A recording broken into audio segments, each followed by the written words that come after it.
host of the Gridiron.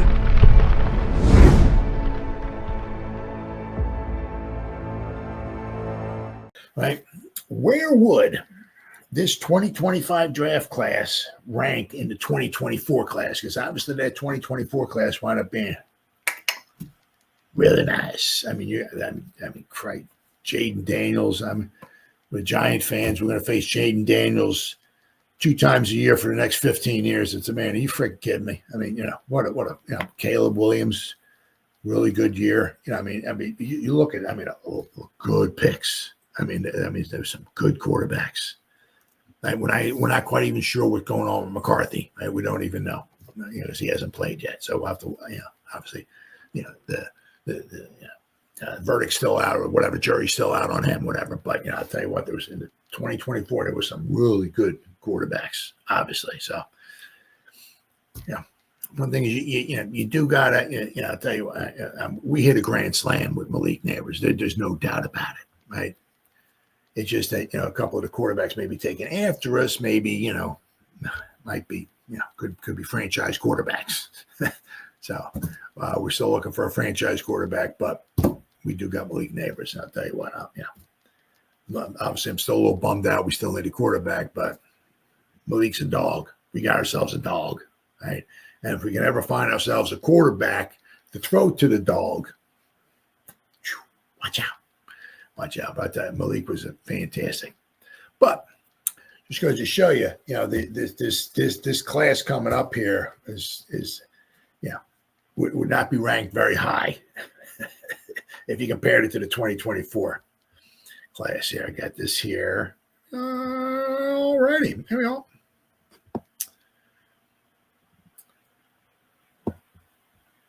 Okay. Where would the top 2025 quarterback prospects rank in the 2024 quarterback class? We asked Locked On NFL Draft and Bleacher Report scout Damian Parson for his opinion. Patty Traina wrote this. So, and he was not too high. NFL scouts and personnel people will always tell you that if you do your homework and leave no stone unturned, you will find quality talent for your football team. But that doesn't mean a draft class is strong in the same areas every year. Nope. Take, for instance, the quarterback class. In 2024, most quarterback-needy teams fortunate enough to be drafting in the top 10 were able to find potential franchise signal callers. A certain team in blue being the exception, meaning the Giants. This year, however, teams looking for that next Caleb Williams, Jayden Daniels, I'll take Jayden Daniels, or Drake Maye, might have a tougher time finding that guy. Damian Parson, host of and senior draft analyst for Bleacher Report and New York Giants on SI, recently was put on the spot to address where he would place this year's top quarterback prospects, Shedeur Sanders of Colorado and Cam Ward of Miami, if they had come out in the last year's class. Director Jim Nagy, in citing the historic nature of the 24 class, quarterback class, said of 25, it's certainly not last year. I don't know if any of these guys would be in the top 6 from last year. Speaking to the Parson, said that Caleb Williams went first overall last year to the Bears, would still be his top prospect. I know Caleb didn't have the greatest year, Parson said. Chicago was a mess. They've been a mess for some time, but I still believe in Caleb. I would have still selected Caleb number 1. At number 2, Parson went with the second overall pick in the 2024 draft, Jayden Daniels, who went to the Commanders, and then with Drake Maye, who went third to the Patriots. But after May, what about after May? This is where it gets a little dicey, Parson said. I think Michael Penix was the 4th quarterback off the board to the Falcons. I would put Cam Ward right there at quarterback number 4 and Penix at quarterback number 5. Okay, all right. That's interesting. Let's see here. In 5 starts, behind an offensive line configured for a right-handed quarterback, Cousins, Penix, completed 61 of 105 passes, 58.1% for 775 yards, 3 touchdowns, 3 interceptions. He finished as the out of 6 quarterbacks based on a minimum of 100 dropbacks by Pro Football Focus. He finished as the Denver's Bo Nix was next on Parsons' list, followed by Shedeur Sanders and then J.J. McCarthy. I would have Shedeur over J.J. McCarthy. Oh, computer's freaking out on me here. Let's see. Over simply from the accuracy standpoint, Parson said, not many quarterbacks would have been able to thrive behind those offensive lines in Colorado. I remember watching them, and I didn't have a draftable grade on any of their starting offensive linemen last year. Shedeur has been behind tough offensive lines since getting to Colorado, and just the toughness, the grittiness he showcased, and the accuracy when he's on is a precise as all get out. In Parsons' estimation, Sanders doesn't quite measure up as a runner. So, he's a functional athlete, but he's not going to rush for 500 yards. If it's 3rd and 5 and you play man-to-man coverage and your rushers get out of their rush lanes and are not disciplined, he'll skip, scramble, and get the 5, sometimes 10, maybe 15, Parsons said.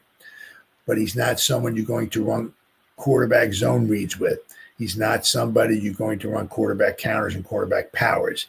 He's not a quick starter. His speed is more a little bit more of a buildup.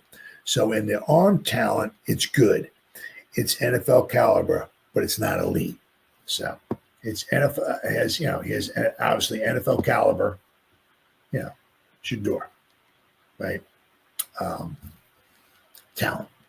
But, he's not somebody, he's like not a Lamar Jackson. Obviously, something that not many people are like Lamar Jackson. So, they would be like maybe Ward might be like quarterback number 4 last year, right? And then Sanders might be like quarterback like if you combine all of the class of 2024 and 2025. So Cam Ward might go 1 this year. If he was with last year, he might have been number 4, right? If you had Sanders last year in the draft, he might be number maybe 6. This year he would be 2. Last year he'd be 6, right? So, last year obviously wasn't the whatever you want to call it, the 83 class where you had Kelly and Marino and oh my God, but last year was a really good one, and as I said, and obviously still the jury's out on McCarthy. Right, I've got to see what happened to him. He was shooting up the draft board, so I'll have to wait and see what him. Obviously, he's going to be probably the new sheriff in town, especially if Darnold winds up getting. Be interested to see what Minnesota does if Darnold winds up leaving, gets signed someplace else. Does Minnesota bring in a bridge quarterback? And because McCarthy was able to obviously see what was going on and all, but wasn't able to take a snap at all or anything. So it can be interesting to see. But last year's quarterback class certainly was better than this year's quarterback class. Once again, certainly does not mean without question that none of these guys, can't play. But it's just that, if we were looking for a quarterback, we kind of, it's kind of tough to say that we missed the boat last year, only because, right, if they had combined, you put Ward in the class from last year, if he was number 4. Well, we were not trading, the Bears were not trading, with Caleb Williams. It was Caleb Williams, right? You weren't prying away Jayden Daniels. The Commanders were not trading back with the Giants so the Giants could jump up to number 2 to draft Jayden. That wasn't happening. Not happening, right? And they tried, if you listen to Hard Knocks, right, that Shane was on the phone talking to I can't remember the guy's name from New England, about possibly trading up. If you're thinking about moving out or something, like, just let us know. Keep us in mind and stuff and everything. And when it came down to it, just at the end of the phone call, whoever the guy was from New England, I can't remember the guy's name, said, I think we're going to stay put. I think we're going to stay put where we're at. And said, oh, okay. It is what, so if they were, it was going to be taking almost an absolute fortune. I mean, I can't remember what they wanted, but they wanted like 2 or 3 number ones just for the Giants to move up like 3 or 4 picks, because it's a quarter, right? So they knew if they were going to get either Daniels or Maye, right? One of those 2. And they were very comfortable, apparently, with either one of them. So if they were going to miss out on one of those, they were going to get a haul. And the Giants, just didn't want to do that, right? So basically, for the most part, we were not going to get the top 3 guys last year, right? So possibly we could have, if Ward was in that class, maybe we would have drafted Ward. Who knows? But